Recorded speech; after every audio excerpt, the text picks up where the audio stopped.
welcome to KOW TV. You're watching Africa Focus News and my name is Maurice Mbugwa. We begin with Nigeria's developing situation that has drawn global attentions. Now, hundreds of people gathered outside the Nigerian embassy in Madrid on Saturday to support Christians targeted by attacks and abductions in northern Nigeria.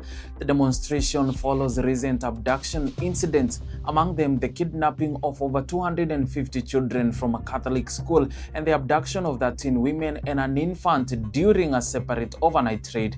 The wave of attacks represent the latest in a troubling pattern of mass kidnapping, with gunmen also targeting a Muslim school in Kebbi State, abducting students before authorities secured their release. Now, security experts indicate that these attacks are primarily financially motivated, with schools being especially vulnerable due to limited security measures.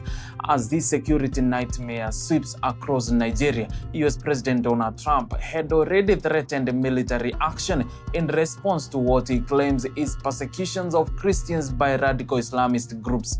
Human rights observers, however, note that Muslims and Christians alike have been victims, highlighting the complexity of the security situation. In response, Nigerian President Bola Tinubu declared a state of emergency last week, strengthening police forces to address escalating violence. Now, since 2014, at least a dozen mass abductions of students have occurred, totaling nearly 1,800 children kidnapped. Tragically, some victims are never rescued, and recent violence has also claimed the life of an Anglican priest held in captivity in northwest Nigeria. These events have drawn international attention and condemnation, reflecting a persistent security crisis in the country. Now, from the streets of Madrid and Nigeria's security crisis to the corridors of diplomacy in East Africa, we turn to Somaliland, where the country's ambassador to Kenya responded to recent claims about its lack of recognition. Now, Ambassador Mohamed A. Omar has addressed assertions by Somalia's former foreign minister that Somaliland will never be recognized and must remain under Somali governance. The ambassador emphasized that such claims overlook Somaliland's long history of independent administration, functional government institution, and commitment to democracy. Now, Omar highlighted that Somaliland maintains its own constitution, parliament, security forces, currency, and borders, all in place for over 30 years. According to international law, these fulfill the criteria for statehood comparable to other unrecognized but fully sovereign entities such as Taiwan or Kosovo.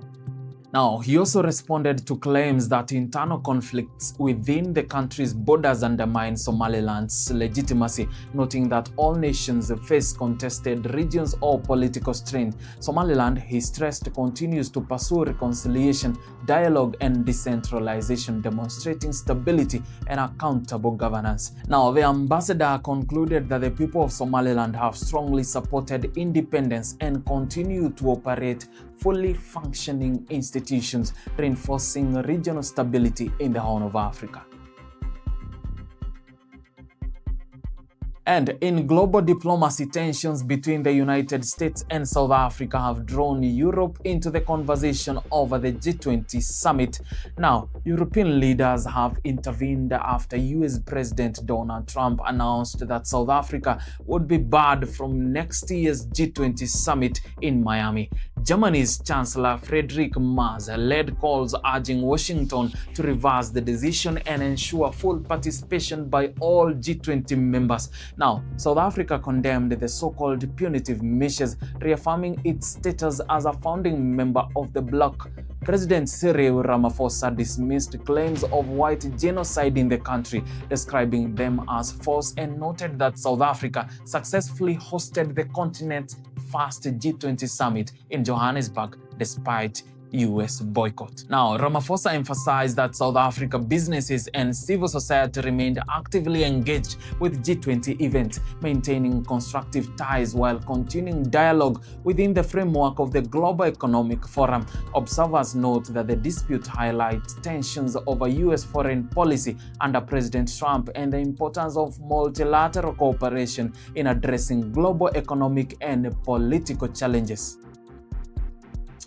And that's all for today's top stories. From the streets of Madrid to the diplomatic arenas in East Africa and global summits, the world continues to witness challenges, resilience, and the ongoing pursuit of stability. Stay with KOW TV for updates and comprehensive coverage of these stories and more. From Nairobi, Kenya, I am Morris Mbugua, and thank you for watching.